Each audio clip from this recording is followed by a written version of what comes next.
انسان ہوں میں، جن نہیں جو تمہیں کھا جائے گا، وہ اسے سخت نظروں سے گھورتے ہوئے دھیمی آواز میں بولا تھا، جبکہ اس کی آواز سننے کے بعد درکن کے مزید رونگٹے کھڑے ہو گئے۔ سوری، بڑی مشکل سے ایک لفظ زبان سے ادا ہوا تھا۔ یہ قدم سائیں کی منگنی تو بچپن میں ہی عائشہ بی بی کے ساتھ ہو گئی تھی نا، تو پھر ان کی شادی کسی اور کے ساتھ کیوں ہو رہی ہے؟ گاؤں کی ایک عورت نے پوچھا۔ پتہ نہیں، سننے میں تو آیا ہے، یہی آیا ہے تھا، وہ دیکھو تو صحیح، یہاں تو رضوانہ بی بی ہیں اور نہ ہی عائشہ بی بی۔ لگتا ہے حویلی میں کوئی ہنگامہ ہوا ہے، ضرور عائشہ بی بی نے کچھ الٹا سیدھا کر دیا ہوگا جس کی وجہ سے قدم سائیں ان سے شادی نہیں کر رہے۔ پتہ نہیں، اب یہ بڑے لوگ ہی جانتے ہیں کہ کیا ہوا ہے، مجھے تو بس یہ پتا ہے کہ قدم سائیں کی شادی اس لڑکی سے ہوگی۔ تو پھر منگنی ٹوٹ گئی کیا؟ دوسری عورت نے پوچھا۔ ظاہری سی بات ہے، منگنی ٹوٹی ہے تبھی تو کہیں اور شادی ہونے جا رہی ہے۔ یہ بھی تو ہو سکتا ہے قدم سائیں نے خود ہی عائشہ بی بی سے شادی کرنے سے انکار کر دیا ہو۔ اب اس لڑکی کو دیکھو نا، کتنی پیاری ہے۔ اس نے قدم شاہ کے ساتھ بیٹھی درکن کی طرف اشارہ کیا۔ ہاں پیاری تو بہت ہے، لیکن عائشہ بی بی تو کسی سے کم نہیں۔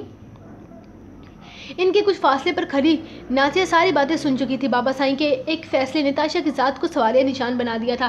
ان کے ساتھ ساتھ گھر کے سبھی لوگوں میں ہونے والی باتوں کو محسوس کر چکے تھے۔ پھوپھو سائیں، کیا میں اندر آ سکتا ہوں؟ قدم سائیں دروازے پر کھڑا رضوانہ سے اجازت مانگ رہا تھا۔ اسے کمرے میں آتے دیکھ کر وہ پریشان ہو گئی۔ رضوانہ نے خاموشی سے ہاں میں گردن ہلائی۔ قدم آہستہ آہستہ قدم اٹھاتا ان کے قدموں کے قریب آ کر بیٹھا۔ جانتا ہوں آپ مجھ سے خفا ہیں، جانتا ہوں دادا سائیں نے جو فیصلہ کیا اس کی وجہ سے آپ کا خفا ہونا بالکل صحیح ہے، لیکن اس کا مطلب یہ نہیں کہ آپ مجھ سے محبت نہیں کرتے، کہ وہ آپ سے محبت نہیں کرتے۔ دادا سائیں نے کیا سوچ کر یہ فیصلہ کیا مجھے نہیں پتا، بس یہ پتا ہے کہ میری پھوپھو سائیں میری رسم میں شامل نہیں ہو رہی۔ پلیز پھوپھو سائیں، میرا دل رکھ لیں، سب نے کہا ہے آپ نہیں آئیں گی، لیکن میں پھر بھی اندر آ گیا یہ سوچ کر کہ آپ کبھی میری بات نہیں ڈالیں گے۔ میری شادی کن حالات میں ہو رہی ہے میں نہیں جانتا، مجھے بس یہ پتا ہے کہ آپ کو میری شادی پر ہونا ہوگا۔ عائشہ کے ساتھ زیادتی ہوئی ہے، میں جانتا ہوں۔ اس نے پھوپھو سائیں کے ساتھ بیٹھی عائشہ کی طرف دیکھا جو بخار کی وجہ سے سرخ پڑ رہی تھی۔ جانتی ہو عائشہ، میں تم سے تنہائی میں کیوں نہیں ملا؟ کیونکہ مجھے قسمت کے فیصلوں پر یقین ہے۔ اگر میری شادی درکن کے ساتھ ہونی لکھی ہے تو اسی کے ساتھ ہوگی۔ اگر میں چاہتا تو تمہیں اپنی محبت کے حسین خواب دکھا سکتا تھا، لیکن میں ایسا کیوں کرتا جبکہ میں قسمت کے فیصلوں پر یقین رکھتا ہوں؟ قسمت کا کچھ پتہ نہیں ہوتا کب کس کے ساتھ جڑ جائے۔ تم یوں بیمار ہو کر مجھے گناہگار کر رہی ہو۔ میں تمہارے محبت سے انجان نہیں ہوں، لیکن شاید تمہاری یہ محبت کسی اور کے حصے میں لکھی ہے۔ جانتا ہوں تم نے میرے لیے اپنے دل میں ایک الگ مقام رکھا ہے، لیکن وہ مقام میرا نہیں ہے عائشہ، وہ خوبصورت مقام کسی اور کا ہے۔ میں نے کبھی تمہاری معصومیت کو رسوا نہیں ہونے دیا، کبھی تمہاری عزت پر آنچ نہیں آنے دی، کبھی تمہارے جذبات کے ساتھ کھلواڑ نہیں کیا، لیکن میں پھر بھی تم سے معافی مانگتا ہوں۔ جو کچھ ہوا اس کے بعد مجھے معاف کر دو۔ قدم نے اس کے سامنے ہاتھ جوڑنا چاہے جب عائشہ نے اس کے ہاتھ تھام لیے۔ قدم سائیں، آپ کی کوئی غلطی نہیں ہے، آپ یہ سب کچھ کیوں کہہ رہے ہیں؟ مجھے گناہگار نہ کریں، میں جانتی ہوں آپ کے ساتھ بھی زبردستی کی گئی ہے اس رشتے کے لیے، آپ بھی درکن کو پسند نہیں کرتے، لیکن شاید ہمارے نصیبوں میں ہی یہی لکھا ہے۔ مجھے آپ سے کوئی گلہ نہیں، اس کا یہی مطلب ہوا کہ تم میری شادی میں شرکت کرو گی؟ قدم نے پوچھا۔ اس نے ایک نظر رضوانہ کو دیکھا۔ اٹھیں اماں سائیں، تیار ہو جائیں، ہمیں باہر چلنا ہے، گاؤں والے باتیں بنا رہے ہوں گے۔ عائشہ نے بستر ایک طرف طے کرتے ہوئے کہا۔ اپنی خوشیوں کو آگ لگا کر مسکرانا کسے کہتے ہیں؟ آج کوئی عائشہ سے پوچھتا۔ اس دن کے بعد اسے درکن کہیں نظر نہیں آئی تھی۔ آج 2 دن ہو گئے تھے ان کے دن ڈالے ہوئے، لیکن درکن نہ جانے کہاں چھپ کر بیٹھ گئی تھی۔ وہ غیر ارادی طور پر اس کا منتظر تھا، ناشتے کے میز پر نہ ڈنر ٹیبل پر۔ دن کے وقت وہ گھر پر ہوتا ہی نہیں تھا۔ 1-2 بار دل چاہا کہ وہ پوچھ لے، لیکن پھر سوچا نہ جانے سب کیا سوچیں گے۔ وہ خود بھی نہیں جانتا تھا کہ آخر وہ اس کے بارے میں کیوں پوچھنا چاہتا ہے۔ کل نکاح تھا، مقدم شاہ تو بہت خوش تھا اور اب کسی کی بھی پرواہ کیے بغیر وہ حوریہ کو اپنے ساتھ شہر لے کر گیا تھا تاکہ اسے شادی کی شاپنگ کروائے۔ اس کا ارادہ اس کو ہر چیز اپنی پسند کی دلانے کا تھا۔ اماں سائیں نے پوچھا تو اس نے صاف الفاظ میں کہہ دیا کہ اب دلہن میری من پسند ہے تو باقی ساری چیزیں بھی میری من پسند ہوں گی۔ کل نکاح کے بعد شام کو ان کی مایوں اور مہندی کی رسم ہونی تھی جس کا فنکشن ساتھ میں ہی رکھا گیا تھا۔ حوریہ کے لیے ڈریس خریدا جا چکا تھا، لیکن اس کے باوجود بھی مقدم اسے اپنے ساتھ لے کر گیا تھا کیونکہ اس نے کہا تھا کہ مہندی کی دلہن کو وہ اپنی پسند کا ڈریس دلوائے گا۔ اس نے تو قدم کو بھی کہا تھا کہ درکن کو ساتھ لے کر چلے، لیکن قدم چاہ کر بھی اتنا بے باک نہیں ہو سکتا تھا۔ اس نے اپنے دونوں ہاتھ مقدم کے سامنے باندھے اور اسے کہہ دیا کہ تم اکیلے ہی جاؤ بھائی، میں یہیں ٹھیک ہوں۔ اسکول کا کیا بنا؟ قدم شاہ ڈیرے پر آیا تو پوچھنے لگا۔ سائیں چودھری کہتے ہیں زمین اس کی ہے اور وہ کوئی اسکول وہاں پر تعمیر نہیں ہونے دے گا۔ ہم نے اسے بتانے کی بہت کوشش کی کہ اس کا باپ کی زمین شاہ سائیں کو بیچ چکا ہے، لیکن وہ مانتا ہی نہیں، یہاں تک کہ پیپر تک چرا لیے ہیں اس نے۔ نہ جانے کیا ہوگا شاید اسکول تعمیر نہ ہو سکے لیکن یہ اسکول ضرور تعمیر ہوگا. یہ دادا سائیں کا خواب ہے اور یہ خواب ضرور پورا ہوگا. یہاں بچوں کی تعلیم کے لیے اسکول ضرور تعمیر ہوگا. وہ کوئی چودھری اس زمین پر قبضہ نہیں کر سکتا. چودھری کے باپ نے خود یہ زمین بیچی ہے. چودھری یہ سب کچھ کر کے ٹھیک کر رہا ہے. ٹھیک نہیں کر رہا ہے. بہت برا انجام ہوگا اس سب کا. قدم کو چودھری کی بے ایمانی پر بہت غصہ آ رہا تھا لیکن فی الحال گھر میں شادی کے فنکشنز چل رہے تھے اس لیے وہ کسی قسم کا کوئی ایشو افورڈ نہیں کر سکتا تھا. یہاں تک کہ پیپر کی بات تو اصل کاغذات ہمارے پاس ہے جس پر جس پر اس کے آباء و جداد کے سائن ہیں. کچھ تو بولو. خاموش کیوں ہو؟ مقدم سائیں جو کب سے اس سے باتیں کرتے ہوئے گاڑی چلا رہا تھا اس کے خاموش بیٹھنے پر بولا. بول تو رہی ہوں. حریہ نے نظر جھکا کر کہا. تم بول نہیں رہی منمنا رہی ہو. یار باتیں کرو میرے ساتھ. یہ سب کچھ کیوں کیا ہے میں نے؟ تم سے باتیں کرنے کے لیے, تمہارے ساتھ وقت گزارنے کے لیے, اور تم ہو کہ منہ بنا کر بیٹھی ہو. مقدم نے اس کے حسین چہرے کو دیکھتے ہوئے کہا.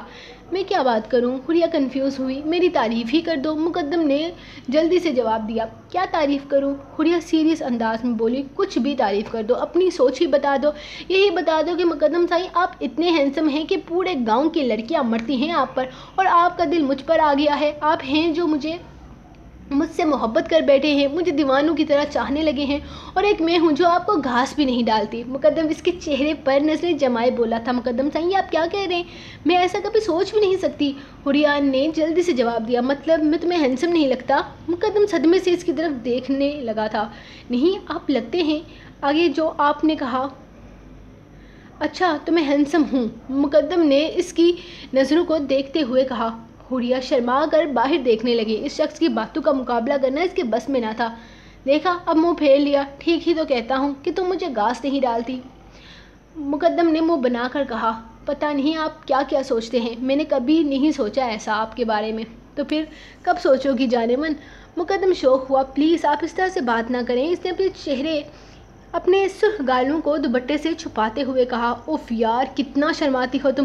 اچھا نہیں کرتا میں اس قسم کی باتیں. یہ ساری باتیں ہم شادی کے بعد کریں گے. پھر تو کوئی اعتراض نہیں ہوگا جانے من. مقدم نے پھر سے چھیڑتے ہوئے کہا, جبکہ وہ تو بس شرمائے جا رہی تھی. پھر مقدم نے اسے خوب شاپنگ کروائی. میں چاہتا ہوں تم اپنے آپ کو بس میرے نام کر دو. میں جیسے چاہوں تمہیں سجاؤں, جیسے چاہوں تم سے پیار کروں. بس تم میری بن جاؤ. وہ جذبات سے بھرپور لہجے میں بولا, جبکہ حریہ اس کی قربت سے گھبراتی جلدی گھر جانا چاہتی تھی. لیکن مقدم بھی اپنے نام کا ایک تھا. اس نے واپس آتے آتے رات اندھیرا کر ہی دیا تھا. سچ بتاؤ تم لوگ میری مدد کیوں کر رہی ہو؟ اور یہ بتاؤ کہ تم دونوں کیوں نہیں چاہتی کہ مقدم شاہ اور کردم شاہ کا نکاح ہو؟ چودھری ان دونوں کے سامنے بیٹھا دلچسپی سے ان کی خوبصورتی کو دیکھتے ہوئے پوچھ رہا تھا. کیونکہ مقدم شاہ میرا منگیتر ہے اور کردم شاہ اس کا. لیکن وہ بڈھا کردم شاہ کا نکاح میری بہن کے ساتھ اور مقدم شاہ کا نکاح اس گوار کے ساتھ کر رہا ہے. سویرا نے انتہائی بدتمیزی کا مظاہرہ کرتے ہوئے کہا. اسی لیے ہم تمہارے پاس آئے ہیں. بتاؤ تم ہماری مدد کرو گے یا نہیں؟ سویرا نے اسے دیکھتے ہوئے کہا. خوبصورت لوگوں کی چودھری مدد نہ کرے ایسا تو ہو ہی نہیں سکتا. اور عاشق تو مجھے بہت پسند ہیں. تم لوگ بس یہ چاہتی ہو نا کہ نکاح سے پہلے مقدم شاہ اور کردم شاہ حویلی سے کہیں چلے جائیں تاکہ عین وقت پر ان کا نکاح نہ ہو. اور تم لوگ یہ بھی چاہتی ہو کہ کوئی بڑا مسئلہ بنے تاکہ نکاح کچھ دن کے لیے ٹل جائے. ٹھیک ہے مجھے منظور ہے. میں تم لوگوں کی مدد کرنے کے لیے تیار ہوں. میں کل ہی اسکول والی اس زمین پر آگ لگا دوں گا, وہ بھی نکاح سے پہلے. یہ خبر سن کر وہ دونوں ہی آئیں گے. نکاح نہیں ہوگا. اس زمین کو بچانے میں ان لوگوں کے کچھ خاص لوگ زخمی ہو جائیں گے جس سے ان دونوں کے نکاح ٹل جائیں گا. پھر تم لوگ سوچ لو کہ آگے تم لوگوں کو کیا کرنا ہے. میں صرف وقتی نکاح روک سکتا ہوں. چودھری نے بات کرتے ہوئے ان دونوں کے چہروں کی رونق دیکھی تھی. تھینک یو سو مچ. ہمیں اس سے زیادہ تمہاری اور مدد چاہیے بھی نہیں. باقی ہم خود سنبھال لیں گے. لیکن فی الحال نکاح روک دو. سویرا نے اسے دیکھتے ہوئے کہا اور پھر تائشہ کو دیکھ کر مسکرائی جو اس کے ساتھ آنے کو تیار ہی نہیں تھی. لیکن جب اس نے یہ کہا کہ کردم شاہ ہمیشہ کے لیے اس کا ہو سکتا ہے تو وہ اس کے ساتھ آنے پر مجبور ہو گئی. لیکن کردم کی دشمنوں کے ساتھ ہاتھ ملا کر وہ خوش نہیں تھی. وہ تو کردم شاہ کی دیوانی تھی. اسے ہر حالت میں پانا چاہتی تھی.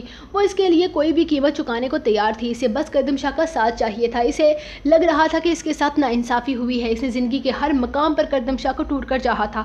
وہ کتنی آسانی سے اسے چھوڑ کر کسی دوسری سے نکاح کرنے لگا تھا. بے شک محبت اندھی ہوتی ہے اور صحیح غلط کی پہچان ختم کر دیتی ہے. تائشہ کی